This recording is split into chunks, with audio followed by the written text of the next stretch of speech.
Doctor AS Rao Nagar డివిజన్లో Christmas పండుగ సందర్భంగా క్రైస్తవ సోదరులకు పంచాల్సిన క్రిస్మస్ దుస్తుల కిట్ల చోరీకి గురైనట్లు డాక్టర్ సింగిరెడ్డి శిరీష సోమశేఖర్ రెడ్డి ఆరోపించారు.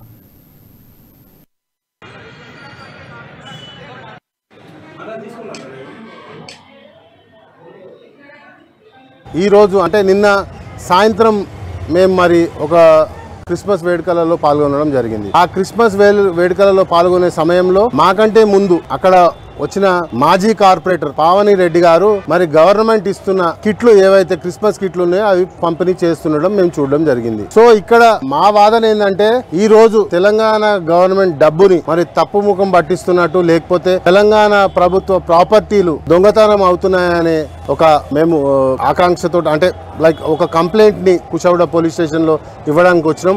గవర్నమెంట్ ఇచ్చిన క్రిస్మస్ కిట్లని చోరీ అయినాయని కంప్లైంట్ చేయడం జరిగింది పిఎస్లో, కుషావుడ పిఎస్లో.